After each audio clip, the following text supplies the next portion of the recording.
We're back at Calyx Cafe, and today I'm talking to Liz Dalton, VP of Technical Solutions at Calyx. Let's get going.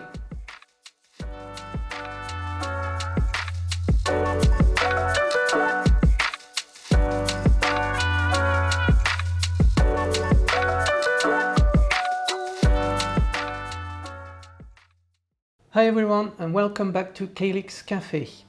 Today I have a very special guest.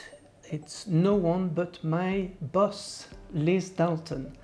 And before we start the interview, I have an opportunity to share with everyone how amazing she is. So I'm very glad to have her joining us at Calyx Cafe today. Hi Liz, thank you for joining. How are you today? Bonjour Sylvain, good to see you. I'm well, thank you. How are you? Very well, thank you. So I see you have your Calyx mug. What are you drinking? Anything particular? I have a black latte. I guess it's not a latte, right? There's no milk in it. I have a black coffee, but there's no milk because I'm a mom and I forgot to go to the store yesterday. So it, just straight to the veins this morning. Nice. So you're ready to get to the interview then. That's good. Would you like to tell us a bit more about yourself and how you got into the industry, please? Sure. So I have the esteemed pleasure of working every day with you. So I think everyone in the audience is probably very jealous of that aspect. But yeah, I have been in the life science industry for 16 years now. I've grown up within this industry. I started as a research associate, moved into project management, where I really loved project management because you're working closely with sponsors and having a very direct role on the success of a clinical trial. Then moved into the commercial space, which I adore in helping plan in the initial phases of study. And I now have the pleasure of working with our CRO partners and helping to provide services to bolster their offerings to the pharmaceutical industry. Amazing. Similar background to me, moving from project management to commercial, and I think that's a very interesting way of getting into the commercial side, actually. I agree. I don't think you can add value in a conversation with someone about planning their trial or creating a system for them to run their clinical trial if you haven't lived that. There is an element of being able to empathize and put yourself in someone's shoes that's delivering that study. And you're in the trenches when you're in project management. So I'm very thankful for that opportunity. Yeah, me too. So very true. So you mentioned CROs. What's your experience with working with CROs?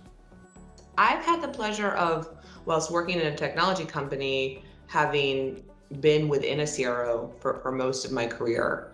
And whilst with that CRO, also working with other CROs. So I've worked with a lot of CROs. I mean, every single study I've ever worked on, if not contracted directly with a CRO, has been in partnership with a CRO. So I'm very, very excited to be able to help CROs directly in furthering how they're able to reach more clients and work on more studies. Interesting. So how, from your experience then working with CROs, how do you support CROs from your point of view then? That's a good question. And it's an interesting one because you have to think about the end product.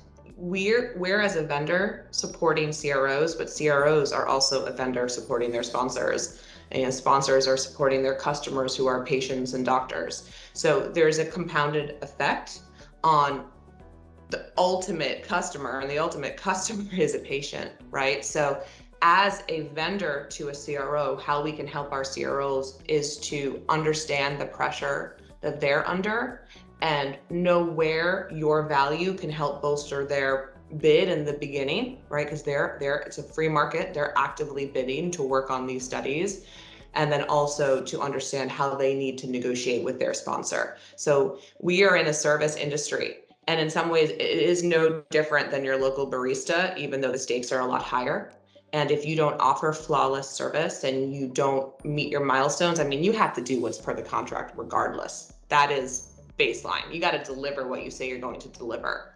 But if you don't do so in a way that is pleasurable, that is easy to do work with, that is communicative, then your CRO that's working with us can go somewhere else. Just like sponsor has the choice to go somewhere else. So I love that when talking to CROs and sponsors directly too, it's identifying the way that we can add specific value into their particular trial or the system that they need, because that's how you get their ear, because it matters to them.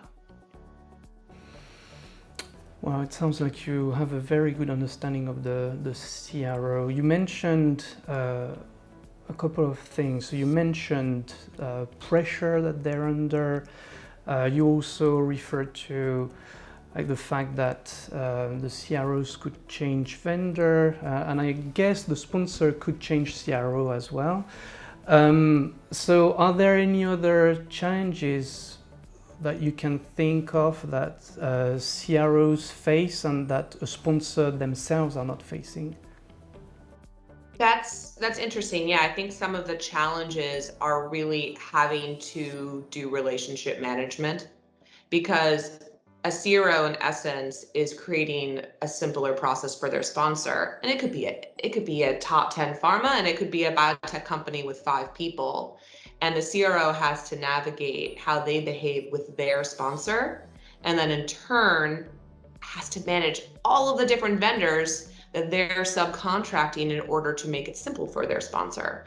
So there's an essence of knowing your role in the process, right? So what is your specific goal in this process? How does my CRO like to communicate? How does their sponsor like to communicate with them? For instance, in medical imaging, very often, even if we're contracted with the CRO, we're working directly with the CMO at the pharma company, because imaging is very often a primary endpoint. So having that conversation with the CRO partner off the bat of how do you want to communicate? Do you want us to work directly with your CMO? Do you want to be CC'd? Do you want to be on every single conversation? Is different every single time with every single CRO and every single study. So there's an element of needing to be flexible to meet the needs of our customer and their customer. Flexibility. Okay, interesting. So you're working with CROs yourself. You shared experience with that, being part of a CRO for most of your career. But looking forwards with your engagement with CROs, what do you personally want to do with CROs? What impact do you want to have?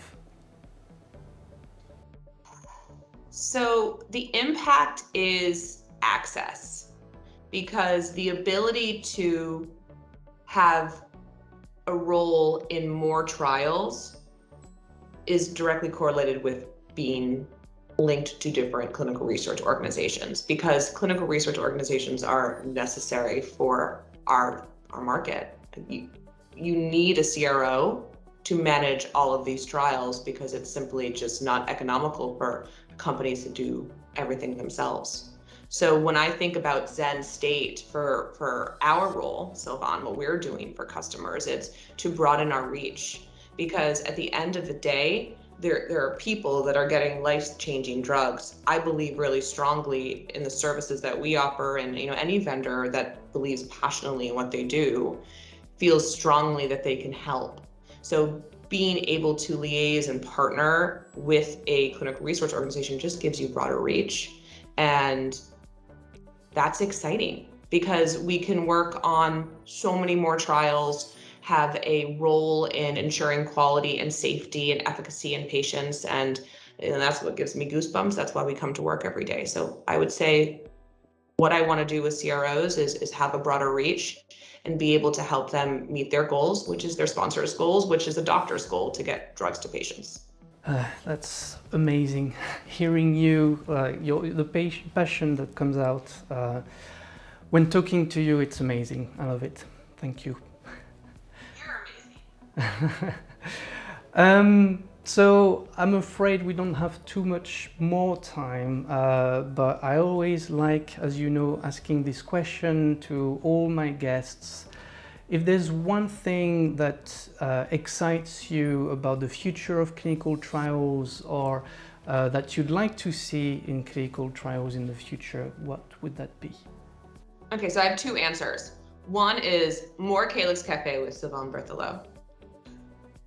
But seriously, it's the expedition of trials. And I don't think this is a unique answer, but we all felt the need for speed with COVID. And me, like everyone else in the world, has people that are affected by common and rare disease. And when you're working with multiple vendors and multiple CROs, and there's a lot of waiting time. There's a lot of time that's required to answer this query, to get a patient back to do a rescan, or was the patient properly randomized? There's so many different steps where things can go wrong, and even when they go right, they require people to wait.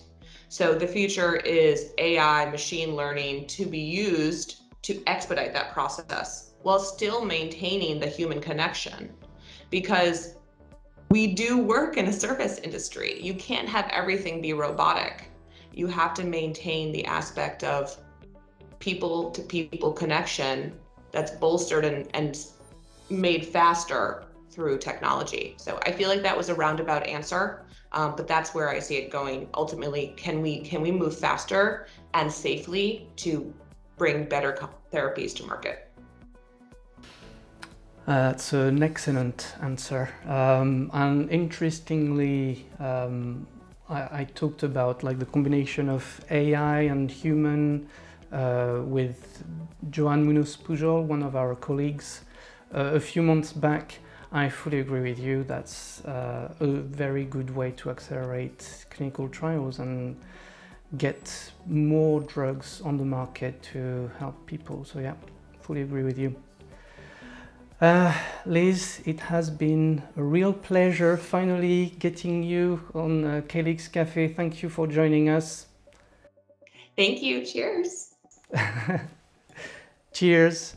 And to everyone, thank you again for joining us at Calyx Cafe.